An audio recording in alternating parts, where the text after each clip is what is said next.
All right, so talking about like getting ready for your professional paper for first year students. So good news, like you're starting a very just exciting process, and it's good to obviously start early because by this point after the spring break you should be defending your professional paper. So the first thing I wanted to say is that you have another option besides the professional paper. I just have never done it before, but since you're in the first year, we could do it like during the summer, which is a comprehensive exam. So comprehensive exam is something more similar to the ISCP, so multiple choice questions, and also some essays talking about things related to ethics. To be honest, I haven't seen one yet. I don't know who has taken it, but it is an option. So if you're interested in that, I will definitely create an exam for you. And the professional paper is 2 credits. It's like pass or fail, right? So it's kind of like the ISCP, like you can pass with like it's not a score that is like super high, so it'll be okay. But I think that there's a reason that many people have not taken the comprehensive exams. Maybe is people, you really have to study, and again, just emulating like the ISCP exam. But again, if that's something that you want to do, there's also, that there's the programming where you take the exam before you finish your coursework and then get your 2 years of experience, which internships or previous work also counts towards your ISCP certification. So it might be even less than the 2 years. And then, so if you wanted to do that, this will be like a good way to, encourage you. Self-motivation, right? So you should be thinking about your emphasis areas when you are choosing your professional project. And again, we have 3, which is transportation and hazards, climate resilience, and housing, community, and economic development. You can also choose none, and that's fine as well. But most people choose an emphasis area. And again, these are different than the certificates. We have talked about that before. This is not something that goes in your transcript, but it is a way to focus your specialty. And we have different types of professional papers. They are not written in stone. This is just some guidelines of like, oh, these are some ideas of what you can do. And until now, I didn't see that we were trying to push students towards like one of them specifically. For you guys, I will add like in where you tell me what you're trying to do. I will add a column in where maybe you start thinking about, oh, maybe some model ordinance or program proposal, best practices, just for again, just thinking about providing more guidance, just in general. But it is not something, it could be none of this. So it could be something else and something entirely different. It can have a mix of things. And I think that's probably what the way that most people are conceptualizing it. However, in the MOB handbook, we wrote or the previous coordinator actually like wrote some ideas, because people are always like, oh, I don't know what to do, can you give me more guidance? So this is kind of like a way of like giving you more guidance. So just to, let's say that I am doing like a project that it is the creation of Puerto Rico town. And so I could say, the ordinance that we created in Puerto Rico town to create the cultural district is a model ordinance. So I'm just going to write about it so other people can can learn about how we did it so they could implement it in their own communities, right? So that's kind of like what a model ordinance would be. It could be also the ordinance doesn't exist, but then you have like different case studies of places, and you're like, by looking at what these people did, we can create this ordinance here. So for the program proposal, it could be that I'm interested in Puerto Rico town to actually do like a business incubator. And that could be like a program that I look at.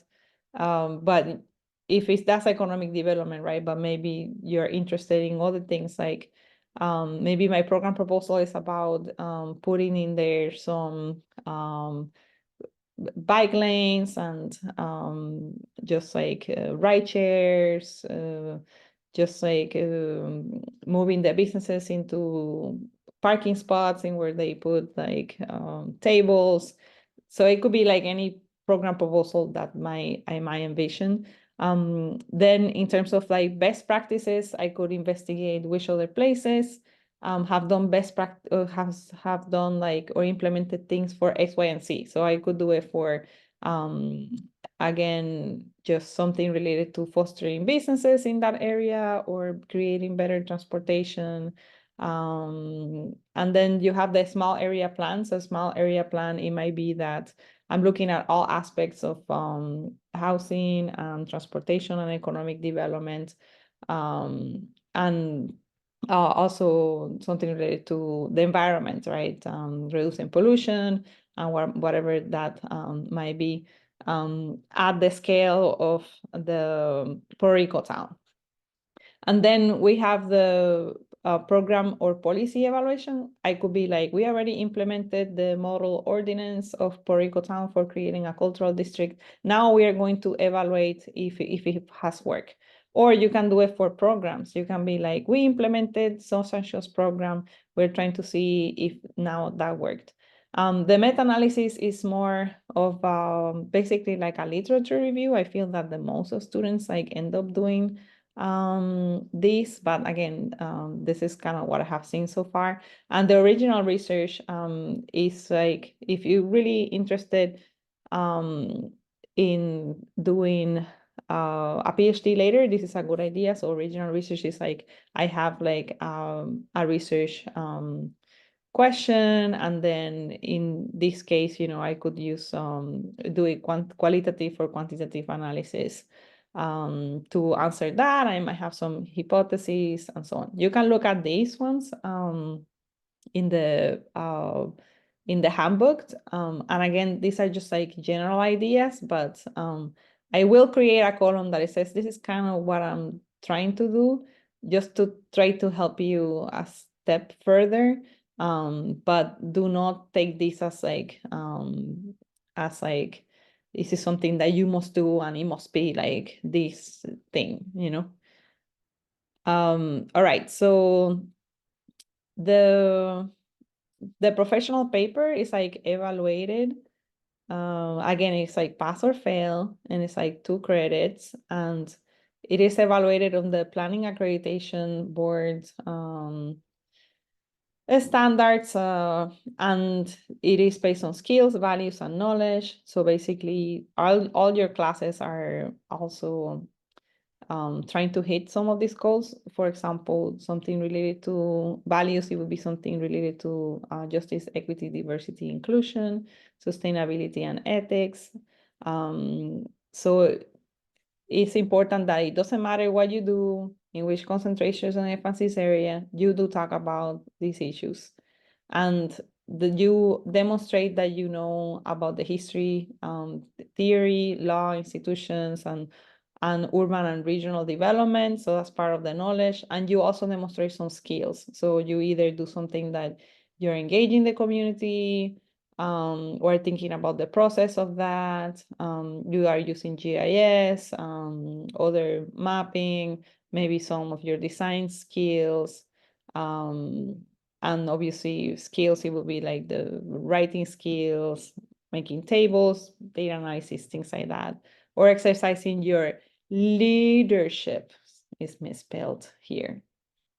So that might be that you're basically doing something, right? So engaging with like professional planners to do something, or just municipalities just kind of like showing, or maybe thinking outside of the box of like, oh, in planning, people haven't seen this, and that's like something that is exciting, and you can exercise your leadership that way. The basically this is like shared with like your committee. Your committee will determine again if you meet some of like this criteria.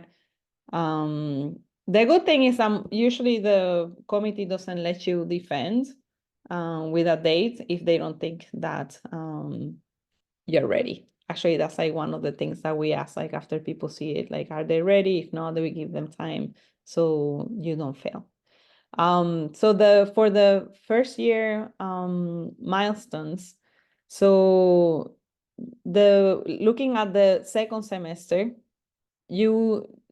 by this point you should be familiar with like where faculty teach and what is their research, or have connected with them through classes. So basically at this point you should have a good idea of like who you want as a chair and who you want as a additional potential advisor. If and also maybe some of you do not know yet like people outside, but if you're taking some other classes you might. So you need an external person that will be also in your committee, and later on we'll look at a spreadsheet on that and how to find people if you don't know who that third person will be.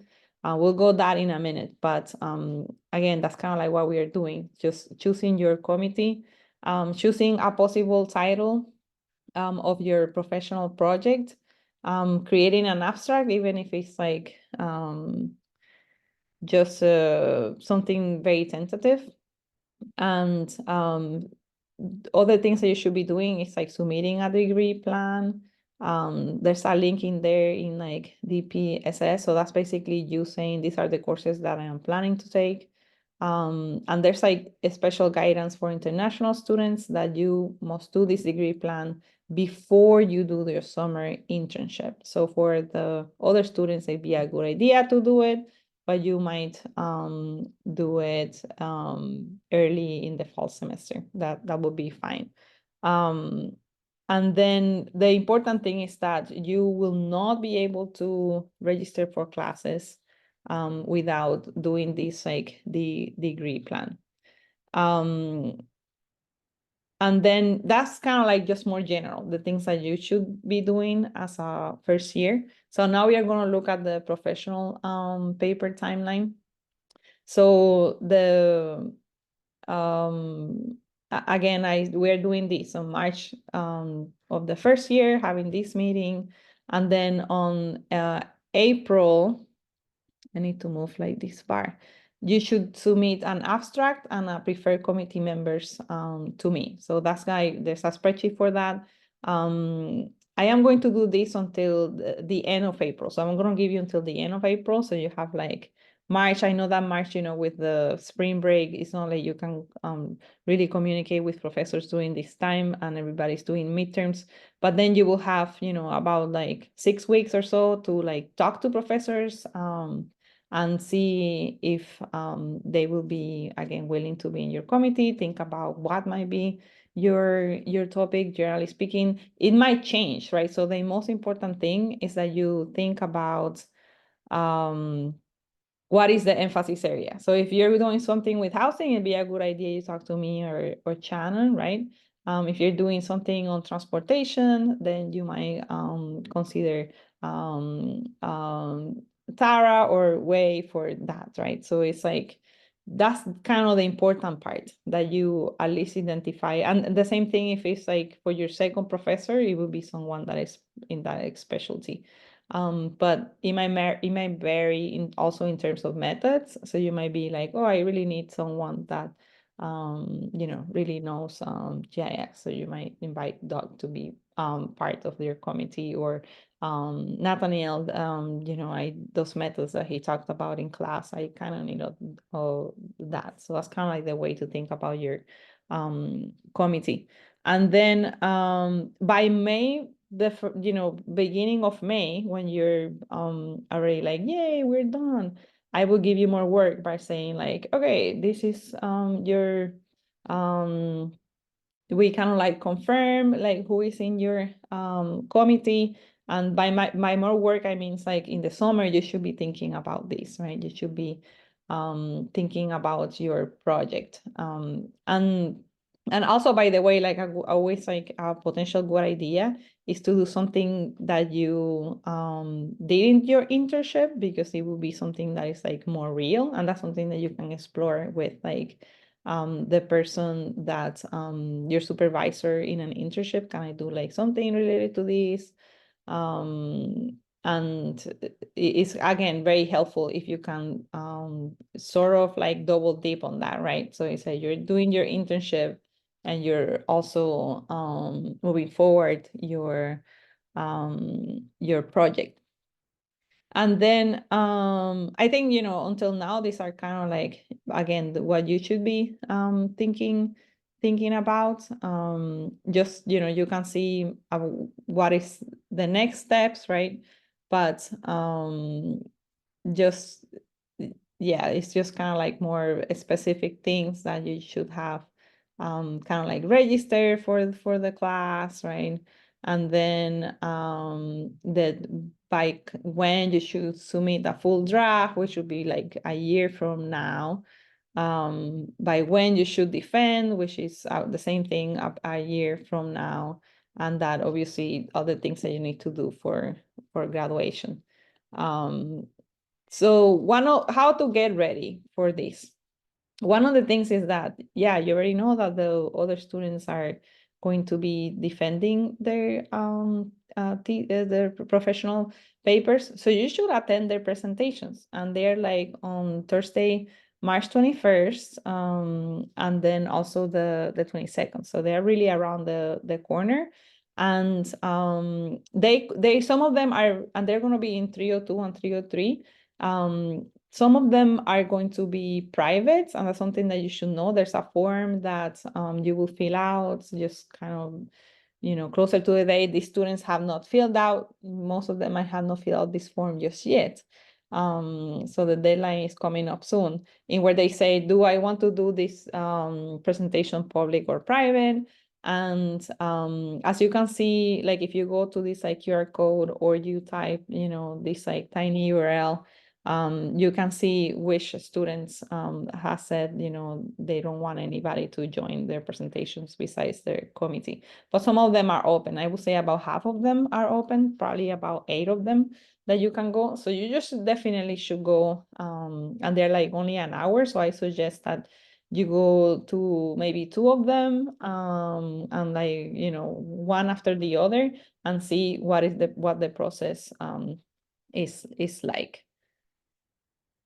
And then, so the other thing that you need to do is to fill out this. So I will give you until the end of April to do this. I think that before I was saying you should do this like before April 1st, but really there's no reason to do it that early. So we will do like give you more time, and we should go here to this form. I'm going to stop sharing, and then just like go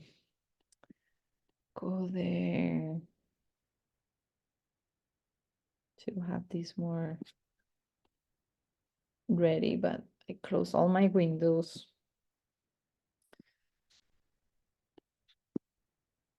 Oh, and I put the link here. Okay. So this is like from the students from the last year, right? I mean, the students that are graduating this year. So you have here the emphasis area, so something just to mark. It could be none. They have like a proposed topic. As you can see, some of them are super specific. I haven't like asked them to keep updating this, but it is one, it just says rural public transportation. But it may be like, oh, I'm interested in, it's super broad. That's fine.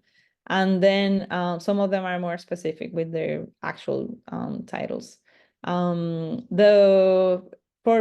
the previous year, I insisted on the abstracts. As you can see, most people didn't put their abstracts. I think that just closer to the date, they might be able to do that, but I really suggest that you put an abstract in there. Personally, like, I will not agree to like be in anyone's committee if I don't see an abstract, because I don't know, it's kind of hard. Like, you have like this idea, and then it's kind of like on the top of your head. What you're just like doing is like writing something really short, less than 250 words, that say, this is what I'm doing. And I feel that that really, really helps you to get your ideas. I mean, writing, it can be thinking, right? So it's kind of like putting that more concrete, and there's some guidelines in there. These are from the graduate program on like how to do those. And then you have like a committee chair, and then a member, and again, is a member of your committee, and these two people should be people within the landscape architecture and urban planning, right? So it doesn't necessarily has to be urban planning. They could be people also from landscape architecture. How to find the faculty, there's a link in there, so just kind of like could put and then here you have there's another tab where you will put the professors. And then you have like outside members, and there's also a link in there of like some outside members. And again, some of you might not know people outside yet, so I really recommend you to look in there and just reach out to people based on your topic. You can just write them an email saying like, I'm a student and I received those emails, a few of those like every semester. Like, I'm interested in this. I saw your profile. Would you like to be part of my committee? And I might say yes or no, depending on their topic and things like that. So that's kind of like what you should do. And we kind of like collect their emails so we can actually uh, just like contact them. Oh yeah, so let's go here to the kind of empty sheet where you're here. You should be putting your name and all that. So the way that we did this last year is that basically, like, you now have to go and try to talk to potential advisors and then put your name in here, and they should agree to be in your committee or not. So it wasn't a problem for yeah, last year, with the exception of like there's like some professors that everybody wants to work with them, so we don't want to have again, it's like each faculty should have 2 or 3 people, um or but we cannot have like one professor having like tons of students and professors not having any students. So basically, the people that write their name here first with someone confirmed are going to be, the ones that can have their committee that they really want. So what happened last time is like, it kind of like leave it for last minute, and then you wanted this professor and you thought that they could do it, but now they can't do it, because I am going to tell them, no, you have like too many students. We need to kind of spread the love. And so that's kind of like why it's important that you do this now. And we will have it here, like in the order that people did sign up and talk to professors. You, again, will be able to have the people that you might like for your committee. I want to stop sharing here and kind of like, I know there's some things in the chat, and I will address those in a minute, but I just kind of wanted to finish this as a basically presentation mode. I'm not gonna go in the presentation again because I'm just like going to share the next slide, and the next slide, it is related, and there's a link, I will put here the link. It is related to people that have expressed some interest in helping you out. And this could be people that are planners that we know, especially from people we have like a plan pack, which is like a group of individuals. It's kind of advisory group for us. And they have said, well, like Kimberly said, I have a project in, she has two projects, or this one project, sorry, but it's like different specialization. Or maybe just start with like Liz, sorry, I see that she's at the top. So member of the plan pack, she didn't put the specialization here, but it's like she wants to do a project on importance of regional water planning in Central Texas, and as ground sources become fewer and fewer populations. So these are things that she has for work. She's working on a state water plan. So it'd be good if you can, like, again, help out like a real planner, because that would be, good for networking. It will give you exposure to just like, again, real planning, and she will give you guidance if she's willing to be your mentor. Not that she could be your advisor, but we could definitely invite her as a community partner to the final presentation, and she can give you some feedback. That would be amazing, right? And then we have other professors that kind of already have projects that they're working on. The Texas Target Communities put a whole bunch of projects here that are very, that they want to do.